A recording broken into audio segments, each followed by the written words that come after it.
Ladies and gentlemen, welcome to Hero Movie Podcast, your greatest source for superhero movie and TV discussion in the multiverse. I am your host, Adam Portress, and joining me today, he's out here repping the 80s dirty babies, sweet Sean Zakovac from the internet. Yes, I am. Dirty babies unite! And he was once known as a paper lad. Bruce Leslie's back, everybody. I'm a prickly pear, and boy, I can't wait to talk about that Ronald Reagan deepfake. Oh my good. It is so good. Yikes. It's so good, but maybe my Lord. Who knows? It's actually horrifying. I mean, it's so horrifying to behold. A new low bar has been set for this sort of thing. It literally looks like those raps that they would put onto like video games in the early 2000s where it's like, yeah, this is Indiana Jones. See, that's what Indiana Jones' face looks like. The golden eye effect where we just kind of wrap a picture around like a spherical head and you just go like, that's your guy. Shut up. Oof. Welcome. That is rough, man. Well, this week, everybody, we are talking Paper Girls on Amazon, the first season here. Bruce, this was your baby. We kept hearing things in the background all the time. Paper Girls. Hey, when are we doing Paper Girls? We're throwing the Paper Girls in there? And Sean and I, like we're, sometimes we have to have our hands up a little bit and just go like, hold on, what's going on here? This is a Bruce one. What's happening? So we get a little bit nervous. I'm not going to lie to you. I think both of us. Oh, really? We both of us in no unturn. Well, we didn't say it out loud or anything, but you could just tell us like, what's Bruce on about this time? And but. We saw Paper Girls, and we watched the whole season, so I think that might tell you a little something about it. But before we get to that, we do want to say a giant thank you to the people who support us over at patreon.com/HMP. There you get the pre-show, post-show, dinger zone, all that kind of good stuff. And like I said, you don't have to spend 25 minutes listening to a whole bunch of ads on a show that you don't want to listen to. You want to help this show out and get yourself some more stuff in the meantime. Hey, there's no better way to do it. Patreon.com/HMP. And I think maybe even next week we'll start giving out some, I think we have at least one nickname we can give out, but Patreon.com/HMP. Let's get into it, boys. Here is the trailer for Paper Girls.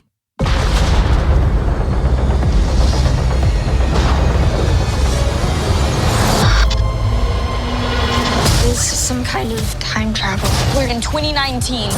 We're gonna get back to 1988.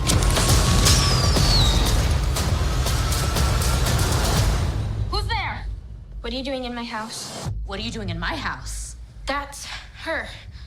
Holy shit.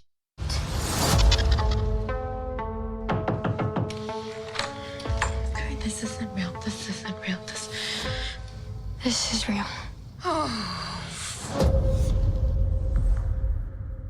Alrighty, that is the trailer for Paper Girls. You know what time it is. It's time for Bruce's Comic Book Connection. Ooh, I don't think a lot of people know that this was a comic book. I sure shooting didn't. Bruce, what do you got? Oh, a lot of people knew because a lot of people read this comic. Paper Girls was a comic book maxi series written by, I think you can call him legendary at this point. I'd say so. The legendary Brian K. Vaughan, drawn by Cliff Chang, and it ran from 2015 to 2019, conveniently ending about 9 months before COVID hit when a story, because once COVID hits, a story about people traveling to and from the future would have been totally different than it was in this story. Also, for some reason, I feel compelled to let folks know that Paper Girls actually predates Stranger Things by several months. Oh. And I may be off the mark, but I feel like there's a possibility that some people may say it's just like a gender swap Stranger Things or in some other way that it's derivative. But no, Paper Girls was hitting a Gen X nostalgia sweet spot first, though to its detriment, it did not have any Dungeons and Dragons in it. Published by Image Comics, Paper Girls was immediately enjoyed by readers and respected by critics. The story of four time-traveling 12-year-old girls from 1988 didn't waste any time in winning awards. In 2016, the comic won the Eisner Award for Best New Series. And on July 11, 2019, Deadline reported that Amazon had given a series commitment to a television adaptation of Paper Girls from the studio's Legendary Television and Plan B, which is Brad Pitt's studio. Kind of cool. Well, Brian K. Vaughan thought, and I quote, "I don't see how a television adaptation of one of my stories could be anything less than awesome." End quote. That's a Bruce Leslie kind of awesome.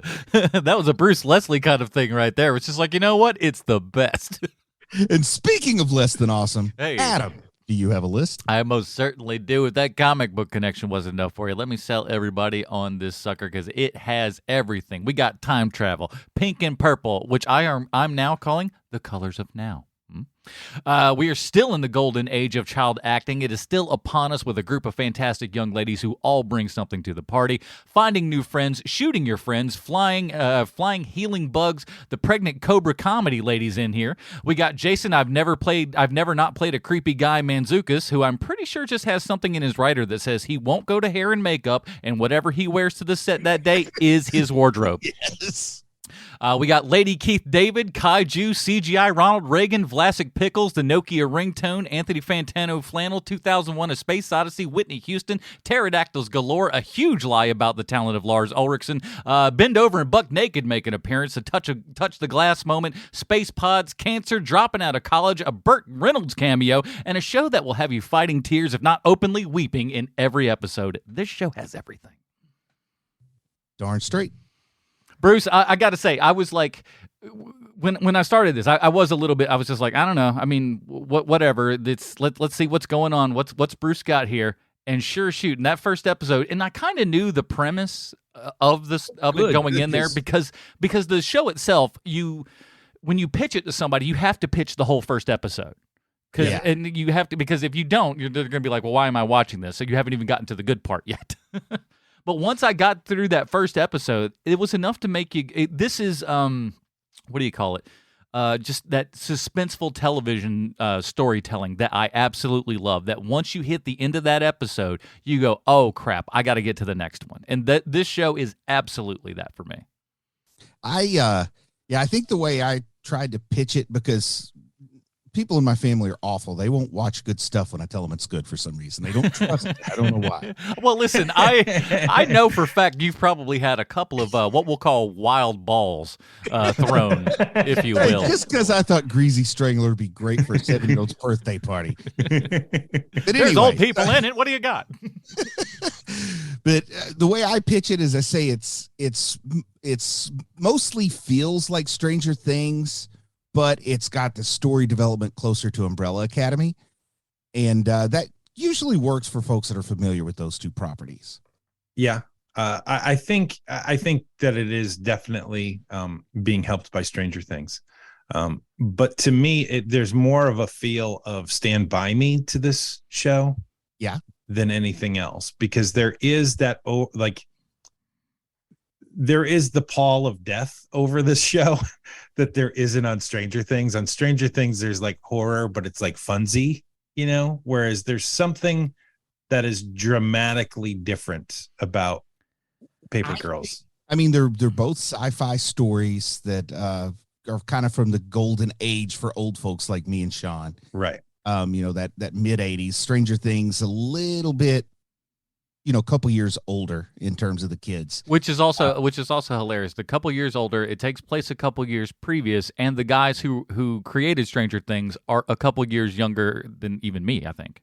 Yeah, but this is a lot more about the interpersonal relationships, and Stranger Things does, have some interesting interpersonal relationships, but it's all about the sci-fi-ness, in this, it's like the sci-fi story is a way to set up dealing with interpersonal issues. That's why I say it's a little more, and that's why I say it's got that Umbrella Academy into it, because Umbrella Academy, even though they're doing a lot of time travel and trying to keep the world from ending, it's really a lot about how messed up and screwed up this dysfunctional family is and dealing with that and coming through it.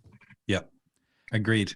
That's the biggest thing for me with this, is that it goes through and has that we care about the story itself, and the sci-fi is that element there in the background, and it's not used like it's kind of a catalyst for getting those emotions and stuff across, but it's not about the science fiction itself. And that's ultimately, when you look back at any great thing of science fiction, yes, that tends to be how they churn out.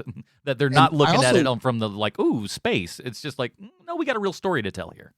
I also have to make it clear that I haven't read the comic at all. Like, I remember these beautiful retro minimalistic covers on Paper Girls, and I saw it on the comic stands and stuff, but I never actually read any. So all that I know about it is from the show. So I don't know, I don't know the difference in what would be maybe added for the show, because they do have a female showrunner versus what was actually in the comic. Because sometimes I'm watching this and I'm just like awestruck that Brian K. Vaughan was able to write some of these things that 12-year-old girls are going through so well. So let's talk about that for a hot second, because I happen to have quite the advantage here. Is I have two co-hosts that have both had, between them, 3 girls that have gone over the age of 11. So let's talk about that. That's your advantage, I see. Because it is in I like many how he ways. frames that, Sean. But no, because I get to sit back. It is a tactical advantage. I get to ask though. How well do you guys think that they nailed it? I got an 11-year-old niece right now, and it felt like it's not too far off. For me, I will tell you straight up that while Brian K. Vaughan came up with the concept for this show, there is no way the dialogue is a direct lift from what Brian K. Vaughan had written. I mean, I think he does a great job writing for women. As a matter of fact, I'm very jealous of the way that Brian K. Vaughan is so deftly able to write for women. But there's clearly women in the writer's room on this show. There needs to be, you have 4 teenage girls as your leads. Like, they need to be able to speak the speak. And so when you have specifically the moment where the one character gets her first period, and it's like, Yes, that in particular caught my attention. And it's handled so well that There's no way a dude came up with that, because we wouldn't write it like that. We just wouldn't. There's no way. I mean, and don't get me wrong, I am jealous of the way that Brian K. Vaughan is able to write for women so well. I mean, he is the guy who wrote Y the Last Man. The book is great. The show ain't. But he could write for women so well in that book. And so so now we're over on Paper Girls, and we make all the jokes about like, oh boy, this is a Bruce one. like let's get ready to hold on. But when Bruce told me that Brian K. Vaughan, it's based on a Brian K. Vaughan book, Y the Last Man notwithstanding, he has had success with other things that he's done for television. Like that first season of Runaways is great. Yeah. Anything after that, when they start straying away from his source material, it becomes clunky and stupid. But that first season of Runaways is great. And for this too, when Bruce had me sold when he said it's based on a Brian K. Vaughan book, because his ideas are so like, most of his ideas are, everything is the same except this. Like, he has so many of those books, right? Like, you're used to seeing this, you've seen this before, except there's also this. Like, that's what most of his books are. And he also does the trick that I see that this show did too, where you have your cold open and you're kind of discombobulated. You kind of don't know what's going on, and then cut. And then you're in a totally different place.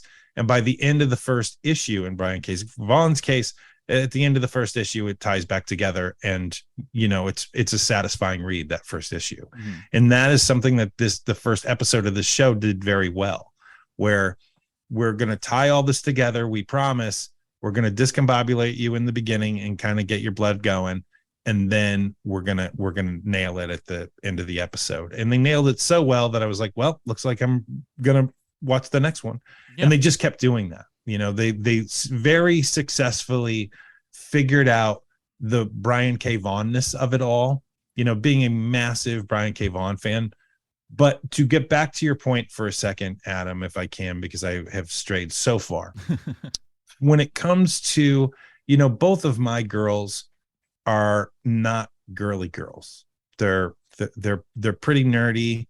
They're pretty tomboy-y, both of them. And they're tomboys in different ways. And so to see 2 tomboys represented in totally different ways on the show, and to have them be different than my 2 tomboys, it's just such a delight, because it's not your standard crap where, like, yes, you have these 4 girls, they don't really get along that well at first, and they kind of ease you into that this is going to end up being a friendship between these 4. And it was so interesting to see that done deftly and done well, especially growing up, watching two girls grow up to be adults who were tomboys in the beginning. And so to see how well they did it on this show, it was a delight. I was really overjoyed by that. And what I would say from a parent's perspective, and only having one daughter, it's a little bit different than two, but you look and you see these four girls, and there are four, different types, four different personalities, four well established. And you might think, well, out of these four girls, at least one of them, you could probably identify your daughter in them. But I think the magic is most young women are all four of these girls, just not all at the same time. Yes. And that's what I think is kind of the magic, is that they're written so that let's just say that the female fans of the show or of the comics are absolutely going to identify with all four of these girls at different times and different moments. And I think that's the real beauty of it.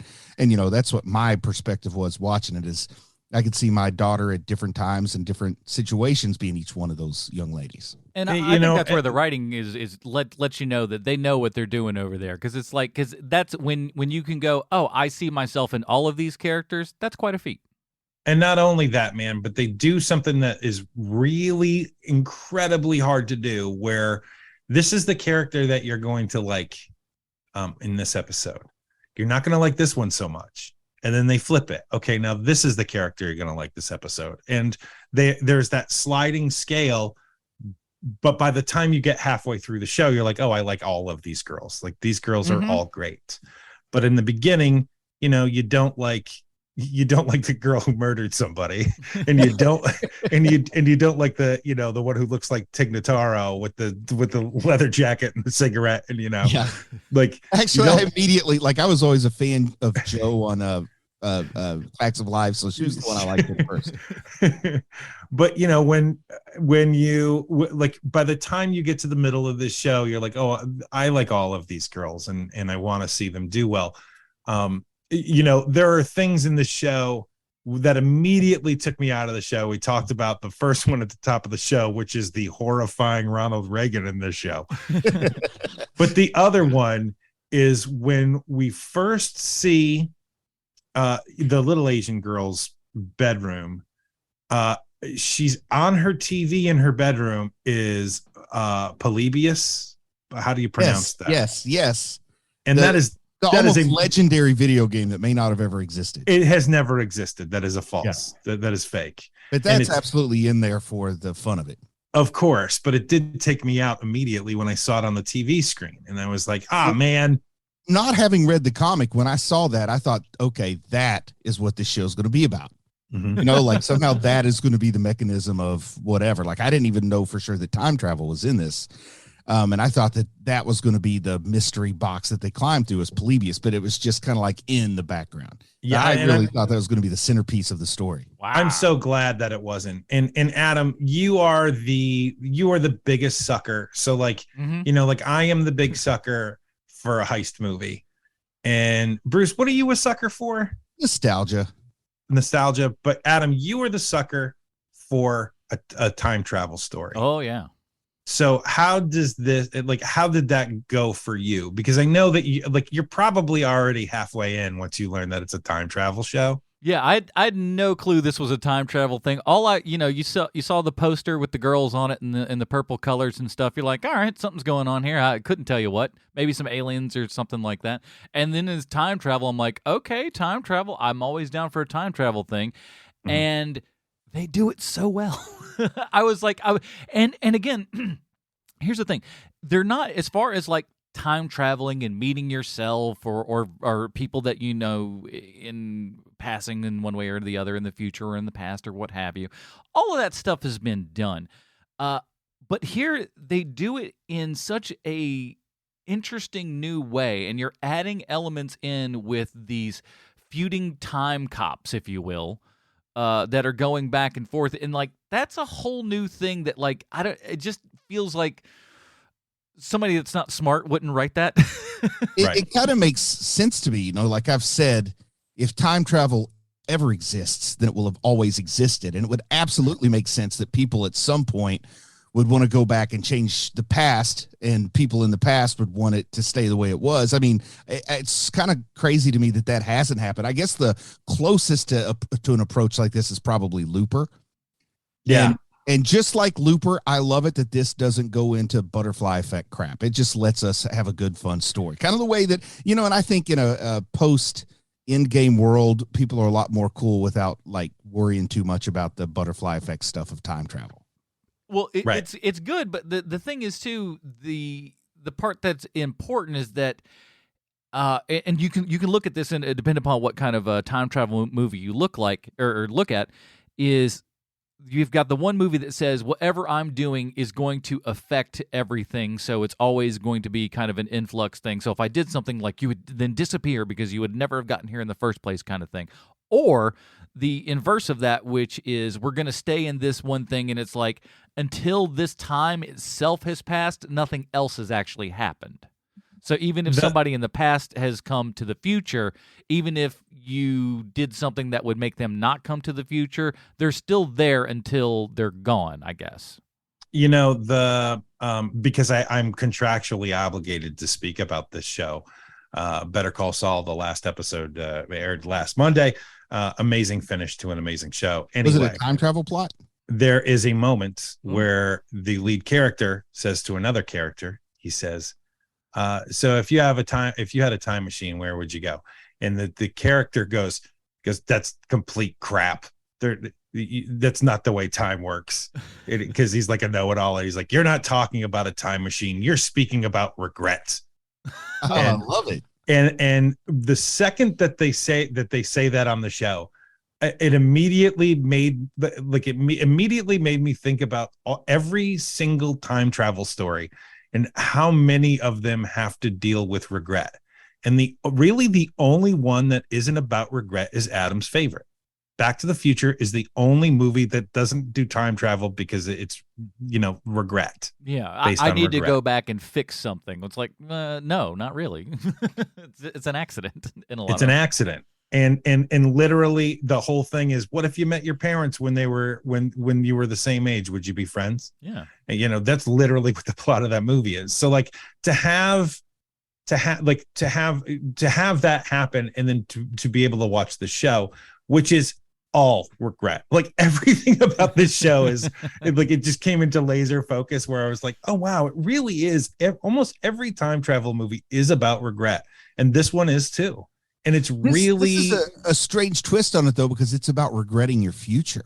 Like usually it's the person traveling back in time to deal with regret, but these are kids traveling in the future. And really it's written like as an adult. And I think back about like what I envisioned life being like as an adult. And like, I got pretty much everything I aimed for, but it's still not like it's bad. It's just not like you never, when you're growing up, when you're going through anything, school, training, military, whatever it is, you always think, I'm going to get to this magical point in the future, and then I will never have another problem again. Mm-hmm. Right. And that just doesn't happen. And you see a lot of that in this. I mean, I think that some of the beauty of this is how much you're intrigued with the conversations, for example, that you're totally willing to gloss over something that I would just be hammering if I didn't enjoy the show, like how ridiculously quickly everyone just accepts time travel. Oh, no one freaks out nearly as much as they ought to. and I understand you can't have 3 episodes of them just going, no, God, no, please, God, what's going but also, on? if you're not enjoying the characters and enjoying the show and enjoying the conversations, that really annoys you. But with this, I'm glad they're able to just move on and give us what we want.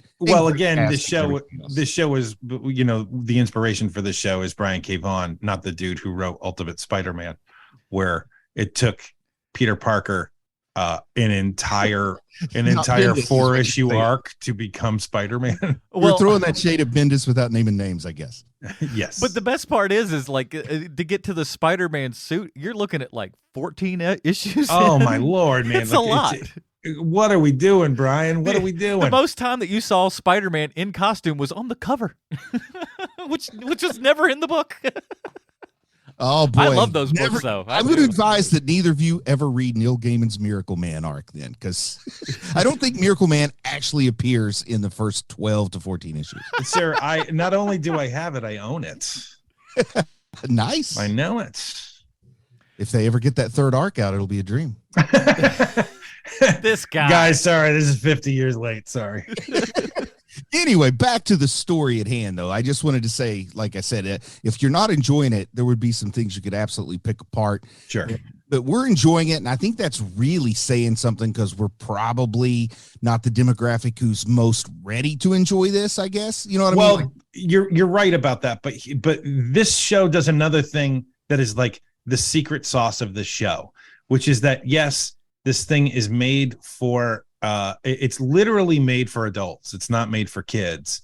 Yeah. But because there's so many things that ring true in this show, your kids can watch the show. And so like it's one of those weird things, like remember when they were making like romantic comedies in the early 2000s, like What Women Want and stuff, where it was not actually a romantic comedy, but it was marketed as one. And so everybody went to see that movie because it was like, oh, this is a good fine date night movie, like that kind of thing. Yeah. That's exactly what's happening with this show. And I guess the point I was going to make is how much my wife liked this, and she doesn't usually like a lot of the stuff I like. So Sure. It hit both of us. She absolutely loved it. I mean, that's great. I did. So it's not all just like mansplaining to people what this show is. You know, other people have enjoyed it too. We got some feedback from different perspectives. I can't wait to mansplain to some ladies about why this show is actually good. I want to mansplain how they totally approached that first period part wrong. Listen. This is gonna be great. I just don't think 12-year-old girls will be talking like this. That's all. Just not that. It's awkward. The question that this show begs, I think, from everybody who watches it, like it wants you to think at least a little bit about like, what if 12-year-old you showed up at the door? What advice would you give them? Right. But what would that person and what would that 12-year-old person think of you and what you're doing? And like, because it's really kind of a great thought of how this would be. It's like if you as a child, you have all these ideas of what you're going to do, what your future is going to be like, and especially if you're like some of these kids where you've had very smart intentions as to where you're going, and then you see yourself and go, well, of course I want to see what's going on, and if you don't live up to those expectations, that's going to mess with you. But they've already explored this one time before. Secret, awesome Bruce Willis movie, The Kid. Oh, I totally missed that one. I was that's a great watching Surrogates for the 5th time. That's a secretly good movie.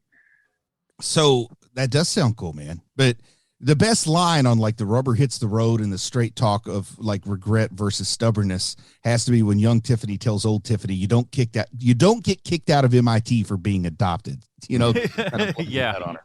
Mm-hmm. Plus, it's all interesting, and I don't know if you guys thought much about it, but I thought like if 12-year-old Bruce knocks on the door, I mean, I would tell him like, man, the future isn't what you pictured it. It's not that great. You probably didn't chase the right dream. And then he said, well, what should I chase? I'd be like, man, you're on your own because I don't know what the answer is. That's what the real puzzling part of it is, you know, at least for me. I'm a little bit older than Ali Wong or the adult Tiffany in this, so I'm a little bit further on my path. But that's the interesting thing is like you really don't have that magic answer to give 12-year-old you probably, or if you think you do, you better think real hard because you probably don't. You just think you do. Well, I mean, it's the stuff that old people were telling you when you were 12. It's just that you don't listen. I mean, I don't know. A lot of the decisions I made were because of like old people who never had the opportunity to go to college and go to medical school and to do the sorts of things I did, who didn't even know what it's like once you get there, saying that's what you want to do. Like you don't want to work in a coal mine. Agreed with that. But there's a lot of options beyond either work in a coal mine or go to medical school, but they didn't understand that. There's only an A or a B with this. You don't get no I'm C's. serious. That's how it felt for me for a while as a kid. Sure. I do understand that too. I mean, the advice I give my own kids is very different than the advice my parents gave me. So, you know, I don't know what it'll amount to, but man, just like the economy is so tough and so unpredictable, just try to find something that gives you a little peace and satisfaction and pride. And like, you know, you want to be able to provide for your basic needs and everything. But I think like choosing something because, you know, like I went into what I went into basically like because I thought it would be a flex. You know what I mean? Like I don't know any other way to put it. Sure. And that's just, you just don't get enough satisfaction from that. And I don't know what else I could have or would have done, but there are a lot of things to have at least considered instead of, being narrow minded. So I kind of want my kids to pursue, if they, pursue something that has a little bit of creativity, definitely something that has flexibility, something so you don't necessarily get trapped in something forever like you do with a field that you maybe have 12 years worth of tuition and training before you realize you don't like it. To figure out. So there's a whole lot to consider. But the problem is I don't have the magic advice. I just would say, like, these are the things I pursued, and maybe you don't focus just on, like, there is no one thing that's the perfect answer. Well, I mean, look, man, like what I'm talking about is like the generalities that older people would say to me as a kid. Like, I mean, specifically, it's the young Tiffany, old Tiffany that caught my attention. That's the one, right? But I mean, it's the stuff like don't worry, it gets better. Like stuff like it's all the stuff that the old people were telling you at that age, and you're just like, go screw. I don't care. I'm a miserable piece of crap, and I'm 13, and I hate everything and everyone, including you and myself. Oh man. Well, that's how it was. But that's the best part, is like that's kind of what the show really ultimately is about. It's just kind of, okay, the future may not be exactly what you think. We have different, expectations, and you look back and you can tell by looking at these characters when they look at the younger versions of themselves, they're just like, wow, look at me. I had all of this kind of ambition, this drive, and they have those looks of, oh, little do you know, child, kind of thing going on. And man, I almost hate nothing more than like quoting some stupid John Lennon BS flapperjack that he threw out there. But he always had this story, like his teacher asked him what he wanted to be when he grew up, and he said happy, and she said, I don't think you understand the assignment, and he said, I don't think you understand life. But man, it's kind of really what it matters. Like if you're happy, you don't mess with happy. Nothing else trumps happy. It's true. Unless you're happy is like really, really harmful to others or something. But I mean, that doesn't affect you. Yeah, I mean, you're still doing well. Yeah. Maybe not. Yeah, who knows? Look, I'm not saying that we're pro serial killer on this show, but hey, this is where I'm going to go ahead and admit that I'm so envious of like sociopaths and like psychopaths who are just absolutely comfortable doing whatever they want and feel no like societal pressure to do anything other than what they want. I got to tell you, Bruce, that literally I think the only thing that saved greater parts of West Virginia and Kentucky from when you were younger is because you have that in you. Because if not, man, then here we go. We got Appalachian Magneto on our hands. Exactly. All right, so let's talk a little bit about the cast and stuff. I didn't know Ali Wong was in this, nor did I really recognize her within the first episode. It took me to the second episode before I was just like, oh, how about that?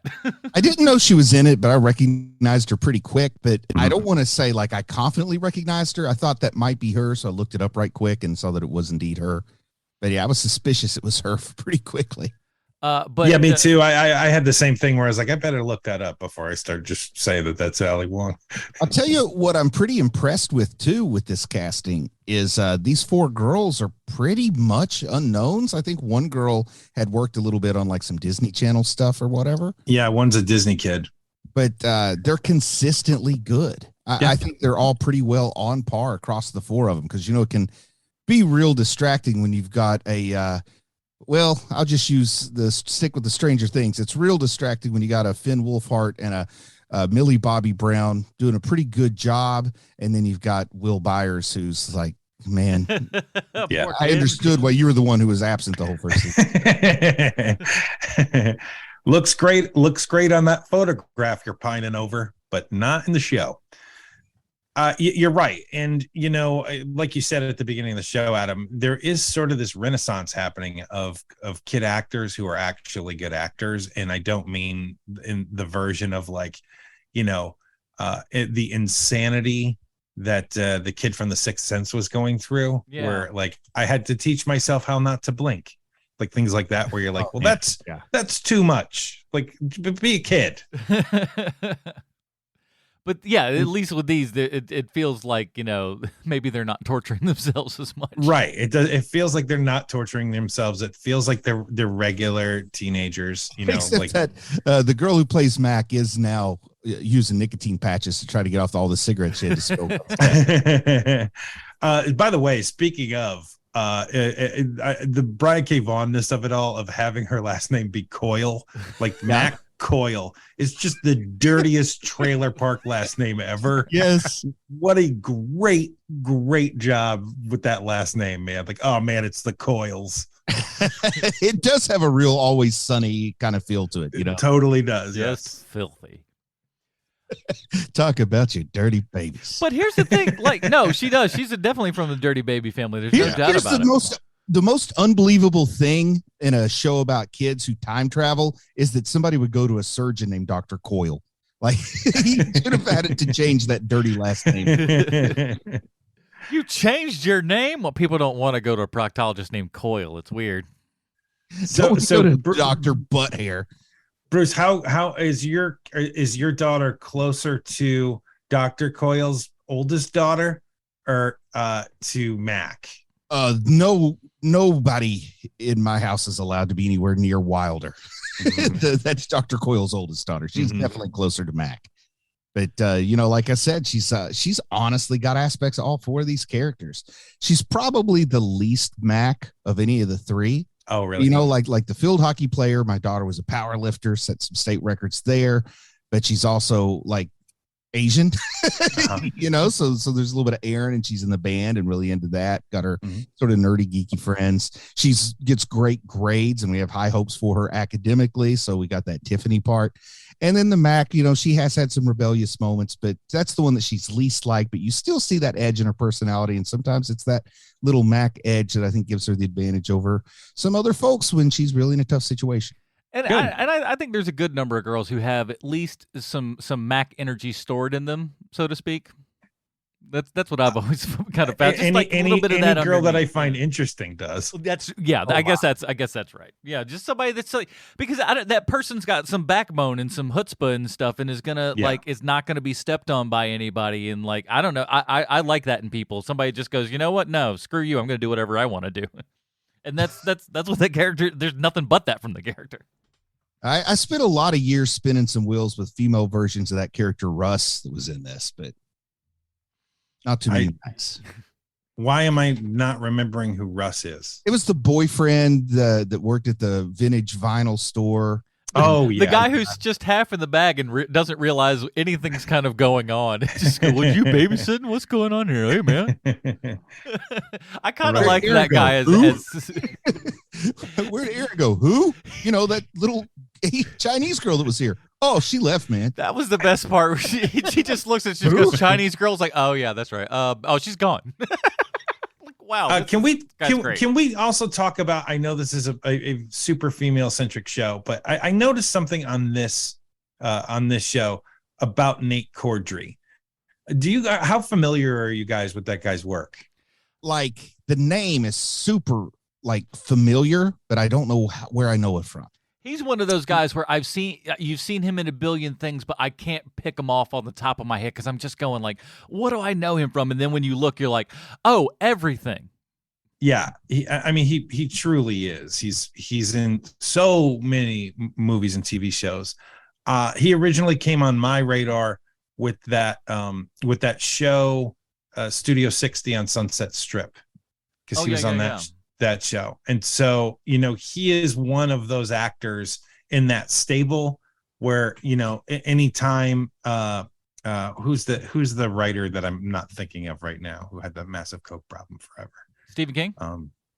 Yes, it's B.B. King. Thank you. I said Stephen King. Oh, Stephen King. Sorry. Who does have a cocaine problem, or at least did. He does. He did. He had a massive cocaine problem. I've seen that truck movie he made in the 80s. Yeah. But he is in one of those guys' stables. The guy who wrote Dave and The Newsroom, and anyway, it doesn't really matter if I can't think of the name because it's driving me nuts. So that guy, he's one of Nate Cordry is one of his guys, but he's also Nate Cordry shows up in. And I'm sorry to interrupt. I just look it up and my mind is blown because he was in both Studio 60 and 30 Rock. Wow. Yes, but he only did one. He only did a oneer on 30 Rock. Okay. And all of those people end up on 30 Rock at some point in some aspect. But he's also on a show called For All Mankind on Apple TV, which is a great show. I really like that I heard show good things about it. Never saw it though.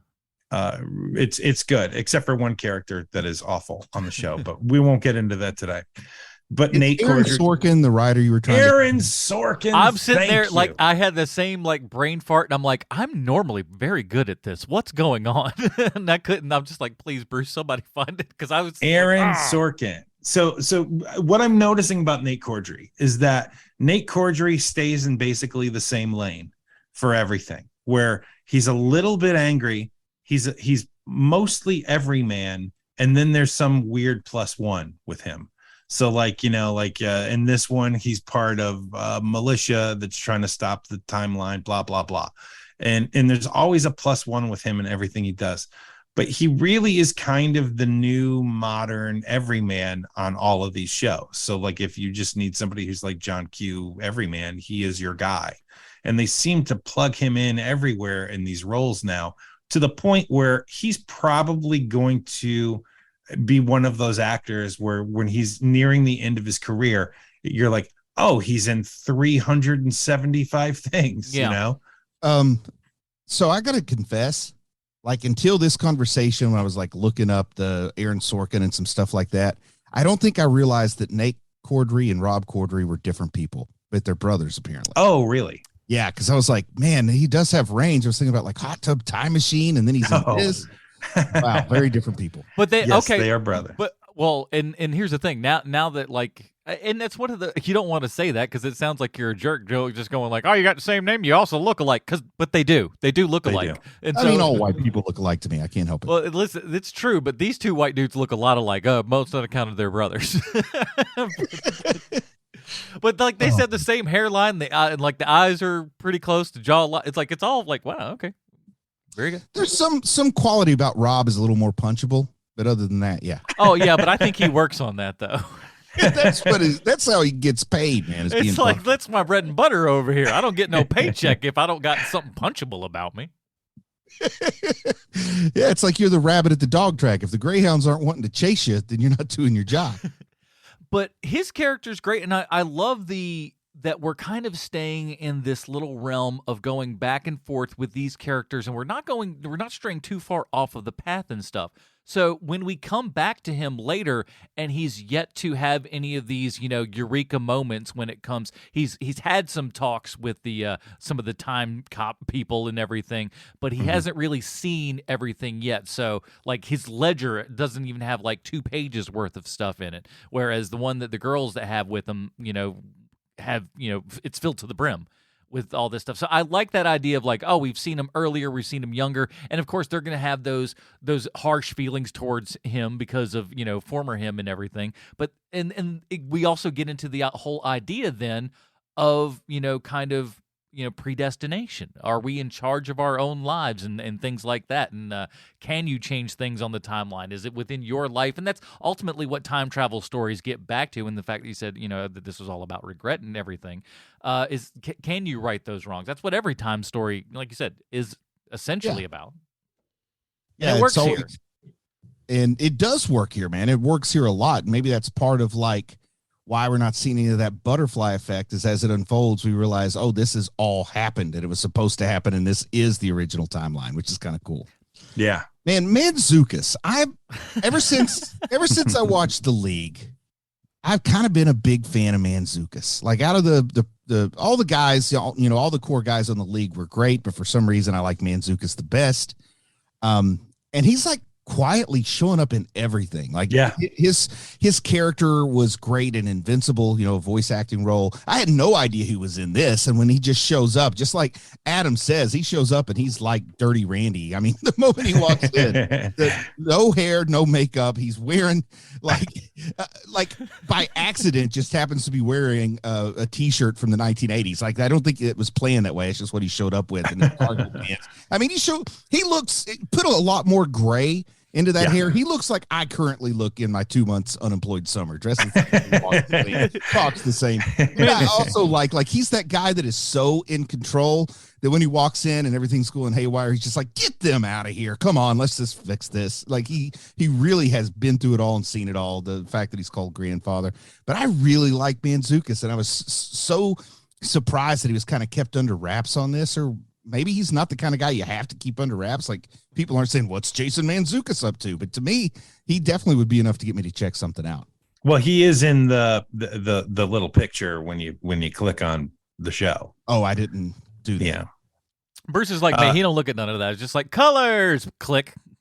And remember, a few years ago, we had come to the term to accurately portray who Jason Mantzoukas is. We're trying to come up with a term for it, and we nailed it. And that term is scum bum. Yeah. Yes. Perfect. Yeah, he's a perfect scum bum. There's he's not going to be playing the role of, like, you know, proud father of Ivy League student. Like, it's just that's not a role he's gonna take. But if you need, like, crazy homeless man who's screaming at people in a very but rude but articulate way, Jason Mantzoukas is the guy who's doing it. I'd like to see what his character looks like in the comic, because I bet you it is like a straight-laced, buttoned-up kind of elderly. Probably is. I bet you he is that is a role where nobody thought, hey, how about this crazy Greek guy? We get him in here. And I am still half a joke on that. Like, I honestly believe that he may have something where he's just like, I'm just going to come as is and y'all going to do whatever. But that's what it's going to be. I don't know. Like, not just this role, but like other look at it. Just look at the history. Way. It's all very strange. Or he's got a personal homeless stylist then. you clearly don't know a lot about this fella, right? I mean, I know enough. I've never met him. Podcaster, comedian. So there's a bunch of things about him that are surprising. For instance, he doesn't drink at all. He has no online presence. That's on purpose. Like, he doesn't spend any time online at all. He is someone who is a nerdy nerd. Like, first and foremost, he knows literally everything nitty gritty there is to know about Harry Potter. Nice. He knows everything there is to know about, I believe the other thing is Lord of the Rings. And he is he has a D&D game. Like, he is your typical nerdy nerd. He just looks like Captain Caveman. I got to tell you, I just looked it up, and in the Cliff Chang art from Brian K. Vaughan's Paper Girls, grandfather looks like Jason Mantzoukas with white hair. You know, he's got looks like Santa Claus hair, but he's wearing a Public Enemy t-shirt and sweatpants. So that Public Enemy t-shirt that he is wearing in the show is directly from Cliff Chang's art. So much for our awesome joke that he just shows up. But yeah, I'm doubling down. I believe Brian K. It's Vaughan. just a coincidence, right? I believe Brian K. Vaughan and Cliff Chang were in cahoots together and knew way ahead of time. Talk about time travel. They knew Jason Mantzoukas, but they didn't want to be obvious, so they changed the color there. But they kind of make, as far as the hair and the beard, he kind of looks like the God character from the Preacher TV show, which I feel like Jason Mantzoukas had to have shown up in Preacher at some point too. It just feels like he should have. Yeah, I mean, again, scum bum that he is, boy, Preacher just seems like that would have been a big time role for him, right? Really? Yeah. Just would have fit in that world. Just slide right on in. No one would even know. It'd be like, oh, weren't you here the whole time? So one of the things I wanted to talk about with you guys is that,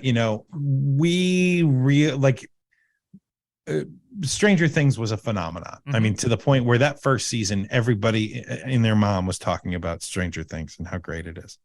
And they should. It's that first season of Stranger Things is just amazing and perfect for what that show is. It's just bloody perfect. That is not going to happen with this show. It's not something where it's just going to catch on like wildfire. I think there is a chance that it could start to gain a following, much like The Boys does.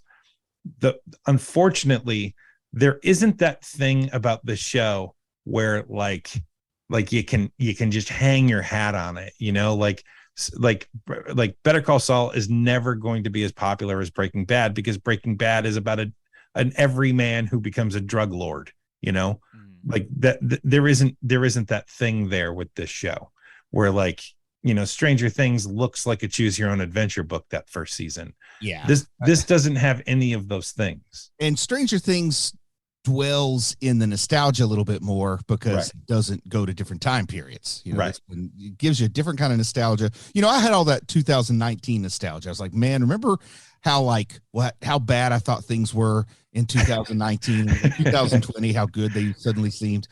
But yeah, that 2019. That's really funny, man, because I wonder if, for people who are younger, and I mean like significantly younger, like anytime I'm listening to an old podcast and I hear people complaining about how terrible the world is and it's 2015, I'm like, you have no idea what's coming.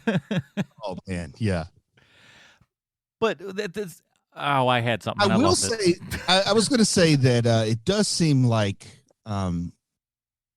I don't know how large the audience is for Paper Girls, but it is very much enjoyed by the audience that's watching it. So, yeah, it may not get as big as Stranger Things, but it might get bigger than The Boys. I mean, it certainly no has, way, dude. The Boys is the one thing on Amazon that literally everyone talks about. Yeah, they're going to be the thing. Yeah, that's going to be the one that people point to, and sadly, not Lord of the Rings. I think.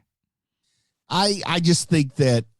Just speaking, in the traditional concept of 4 quadrants, that Paper Girls is closer to 4 quadrant than The Boys. It just has a real firm grip on 1 quadrant. Hey, but what I can tell you is that people at work are constantly asking me about The Boys. No one has ever asked me about Paper Girls. And here's the thing: not for nothing, the title is good for what it is, but like that's not going to sell a lot of people. That's not putting a well, ton neither of is The Boys. The Boys sucks too. Yeah, but that's the difference. That's the difference, though. The Boys has the other factor that I also want you guys to think about where you work and who you work with, because if I talked about The Boys, I'd have to go to HR, but I could talk about Oddly enough, I could talk about The Boys at work. But I also at work, I was telling people about Paper Girls because I was enjoying the program, and I'm just like, listen, this is, and it's mostly kids that are like 25 and stuff, and I'm like, none of them had heard of it, but I was like, you should check this out. Like, I think you might like it because it's a good program.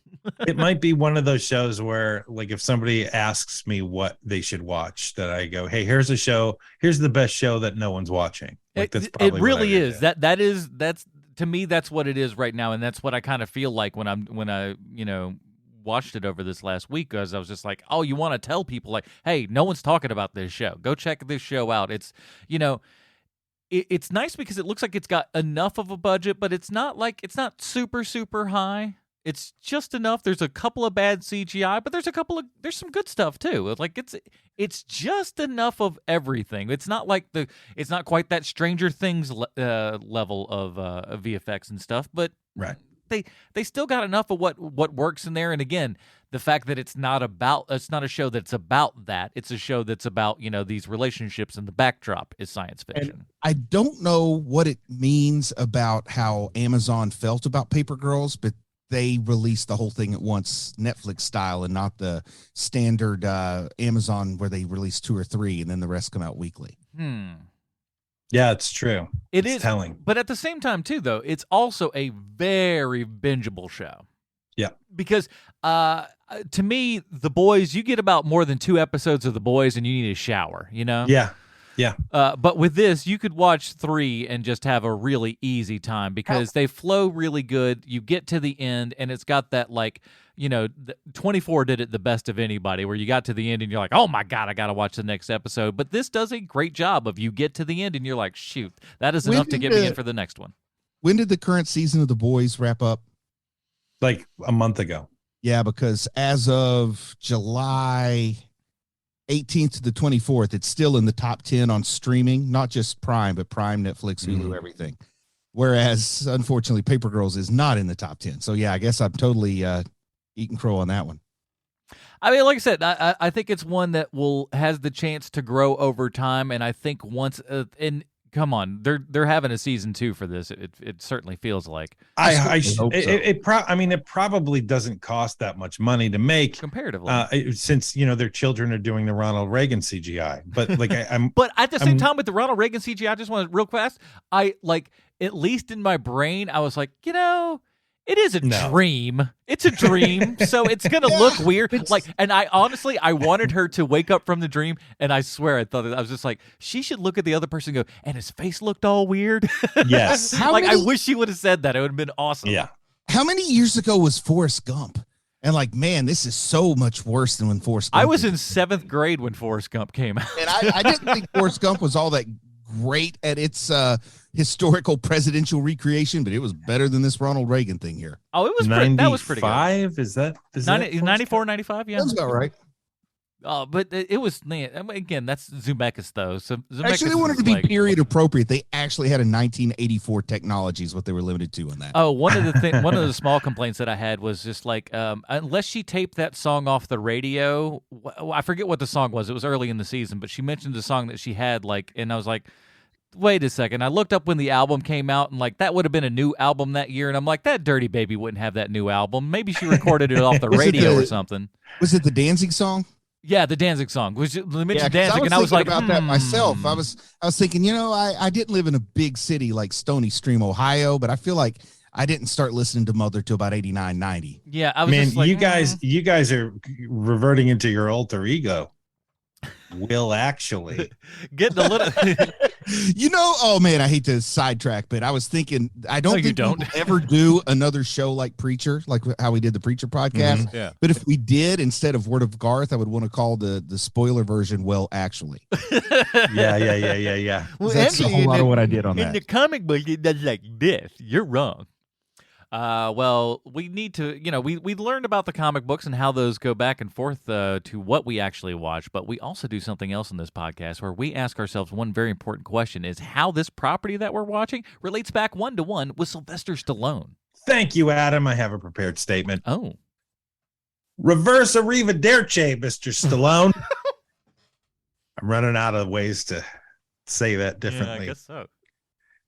Today's TV series we're connecting to you is called Paper Girls, a show that streams on Amazon Prime, the Burger King of streaming services.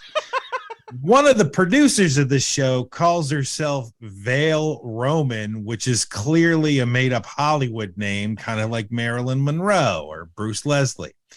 The only reason why I know Vale Roman is a lady is because I'm a first-class internet snoop. I'd already written the Stallone connection, but on a second pass, I did some lurking because I was trying to find out what her birth name was and found out that Vale is a lady. She's been knocking around movies since the brilliant comedy Problem Child, which has the same plot as Child's Play, except for it's actually more scary. She's since worked on 3 X-Men movies, one of which is good, Batman Begins, and the Inhumans TV show.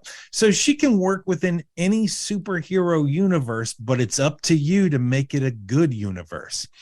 Back in 2001, Vale worked on the movie that was written and starred by you, called Driven. In an interview shortly after the movie came out, you stated that you wished you had never made the film, which I'm sure everyone involved with the project appreciated. My favorite thing about Driven is knowing who your first choice was for the role of Jimmy Bly, the role that ultimately went to the acting powerhouse Kip Pardue. And while everyone can appreciate the low-key sizzle of Kip Pardue, your first choice for the role, your first ask, was Leonardo DiCaprio in 2001. Oof. 4 years after Titanic. What in God's name made you think Leonardo DiCaprio was going to be in your stupid race car movie? Why in the world would a 2001 Leonardo DiCaprio ever agree to do that? I looked it up. You know what he was doing in 2001? He was shooting Gangs of New York with Martin Scorsese and Daniel Day-Lewis. And he followed that job up with Catch Me If You Can. But yeah, he probably should have turned them down and never worked with Spielberg so he could finally work with the legendary Rennie Harlin. I like Rennie Harlin.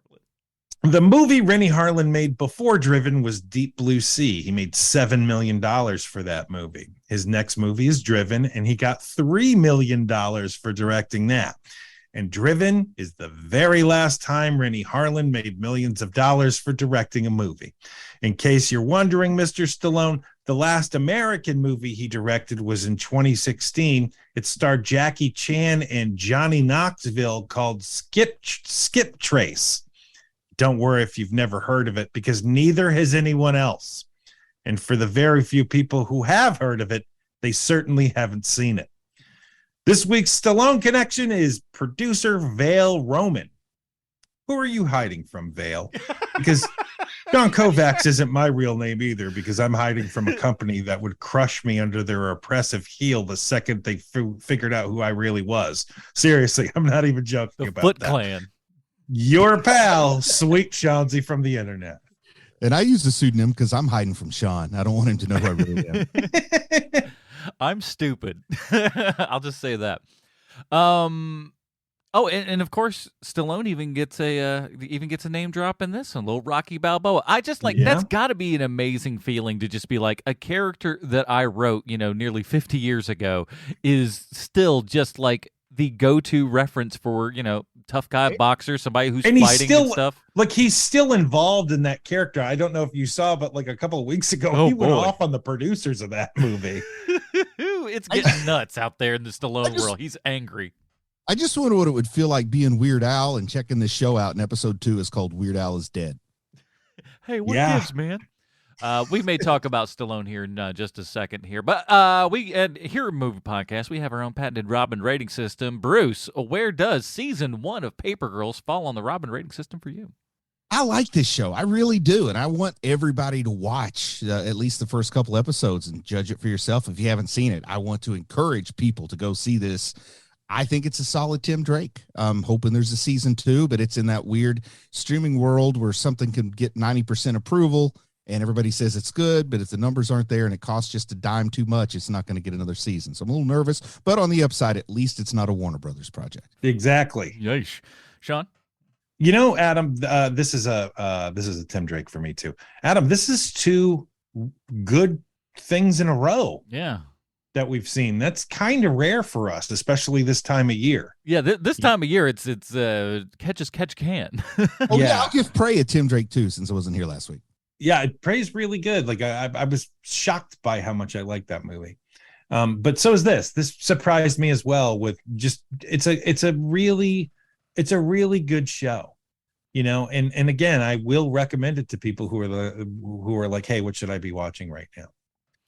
I think I'm just gonna go Dick Grayson. I really like this. Nice. Wow. It is a time travel. It's a time travel. It got me like and just good emotional character writing just gets me. And I love it. And like you said, it's about regret and thoughts of the future and things that goes and like how things just don't always turn out precisely how you want them to, and a lot of times that's a good thing. And again, it's like when Mac dies, that's the thing that turns her brother's life around. Yeah. Oh! You had said at the top of the show, Adam, that you cried watching the show. Mm-hmm. Bruce, did you cry at all watching the show? No, but I don't cry much these days. Yeah, I don't either. I'm dead inside. So I don't have that problem. I am an emotional baby boy, and I don't care. I think it's great. I think it's great, man. Like, you're such a pain in the ass about so many things. Yeah. But it's so wonderful that you love musicals and you cry at all movies, and like that. It really is kind of your it's the thing where I'm like, Adam's a good dude. I'm a sensitive boy, but I'll also fight you. So that's no, you won't. No, you won't. You're right. I'll make you think that I want to, and then I'll just kind of comedy my way out of it. That's really what happens. If I'm completely honest. You can always join me in the old seething and impotent rage, the phrase that Sean said to me once that is just perfect. Well, that is it for this episode. Next week, well, guess what? It's the end of the month, and by the end of the month, you have a little thing we like to call the Patreon vote. This month is going to be a little bit different for you, so I hope you can manage everybody. Because we have the first movie that we have up for our Patreon selection, you'll have 5 to choose from, is... Speaking of Sylvester Stallone, he's got a new movie coming out. It's called Samaritan. It's going to be on Amazon or on Prime Video, whatever we call it these days. And so Samaritan's going to be up there. We got Samaritan as the first choice. Second choice is going to be Samaritan. The third choice, we're going a little different and thinking Samaritan. But the fourth one, going Samaritan on that one. But the fifth one, just because I think it's we're still good with just 4, right? The fifth one is No, Nuki. You got to go with the fifth one, which should be something that we. What's one of those trash ones that we always. the Thor one with the kid from Home Improvement? Oh, my word. With Oh, Samaritan. is that the kid from Home Improvement Yeah. playing Zachary Thor? Bryant. In the Asylum version, yeah. Zachary Oh, boy. Bryant. Yeah. That's the Oh, one where I boy. wanted to watch that one first as opposed to the second one because I didn't want to get messed up on the story. We'll talk about that. That's a another- real Bruce Leslie move. Isn't it Well, though? if we're gonna watch Bible Man, we should watch the first episode. That was peak Bible. Oh man, a Bible You Man don't go video. straight to Exodus, my friend. You start with Genesis. A Bible Man video game showed up on my TikTok timeline, and I was like, "Dude, what?" It was kind of amazing. So patreon.com/HMP. Vote on which Samaritan you would like for us to watch next week, and maybe we'll do some a little bit the week after that. So that is it, everybody. Join us next week when we're talking our Samaritan Patreon selection for Sweet Sean to go back from the internet. Bruce Leslie, I'm Anna Fortress. Stay super, everybody. Bye, Marty and Eve.